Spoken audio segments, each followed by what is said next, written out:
My Dockrell 22. Let me show you a few improvements I made to the boat. And she sails like a dream. Well, I don't have to sit on the tiller, she sails herself. She's bloody fantastic. Upwind, downwind, crosswind. Every wind you want to go. She's fantastic. I've done a few alterations to her. So let me see if I can show you one. Anybody that knows the Dockrell will know as you climb in here, you get to about here, and there's a big table all the way around there with the keel in. It's not a keel, it's a dagger board. The dagger board is just of no use whatsoever. It's out and gone.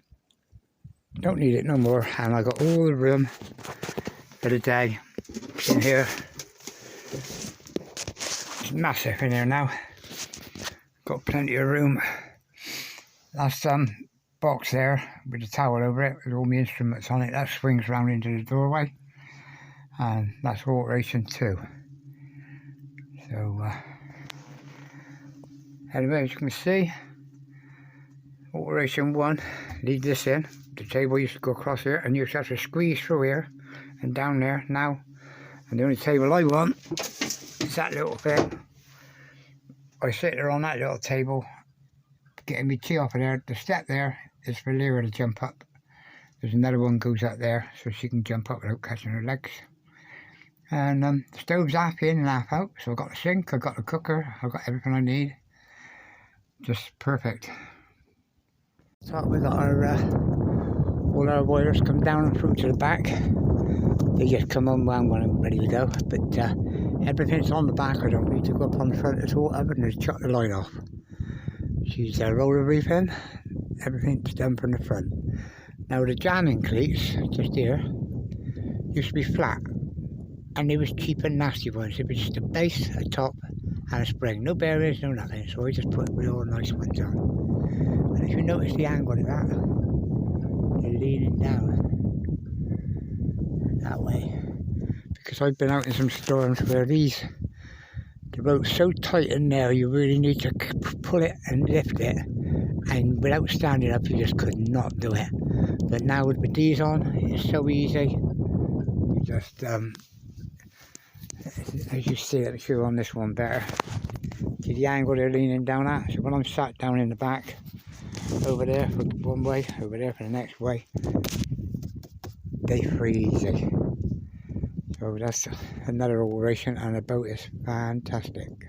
Inboard, outboard. But if you sat down here coming up to a mooring, up to a buoy, and you want better control, you want to be able to take yourself right up to the buoy before you knock her out of gear. You don't want to have to duck down, you want to keep your eyes on the buoy, because the buoy can go under the side of the boat at the front and you can lose it so quick. So what I got here is a gear stick.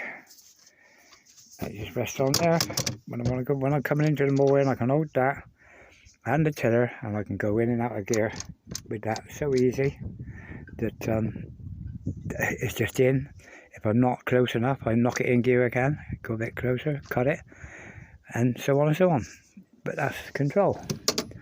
I've got the other outboard, which is outboard 2. It's a lovely little engine, goes well. So there's me third alteration to make life easy for me. Anyway, that's up on top of the Dockrell now.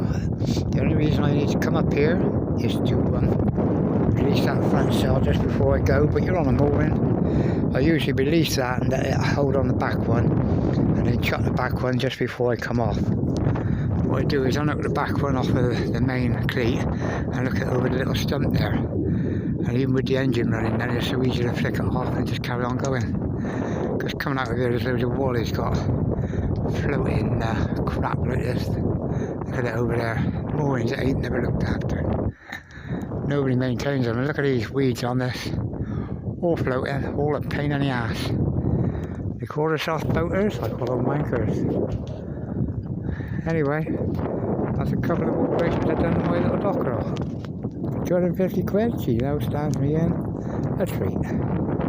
The alteration I've done is that everybody who knows Dockrell, I know that used to go up into a point and the bed was there, but on my own I sleep across at an angle, and the dog sleeps either there or on this cushion here.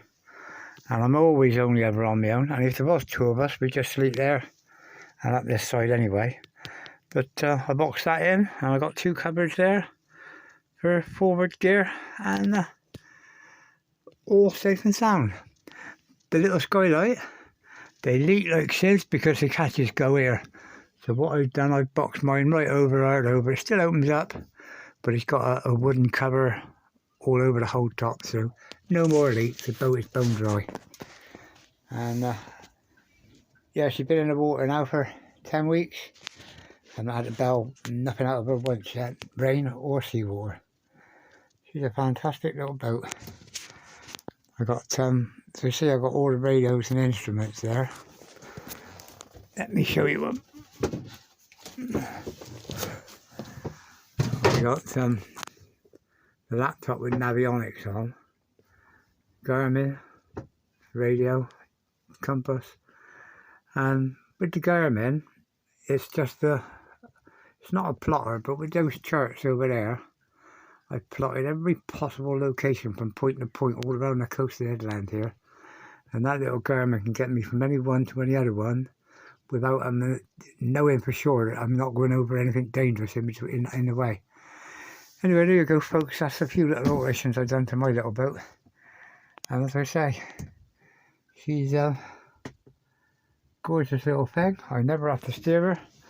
Oh, another last thing I just added last week, but you might have seen the video. I tie her down a lot on her own. So I got these wires here that come from the side of the boat here, and they run up the tiller through this here, and they lock on these two cleats. So you can see them in this sunlight. They pull up and lock onto these two cleats, and I can lock that tiller in any position I want, or I can leave it locked to one side so as it can bang for steering. So anyway, there it is, Dockrell 22, lovely little boat in the mud.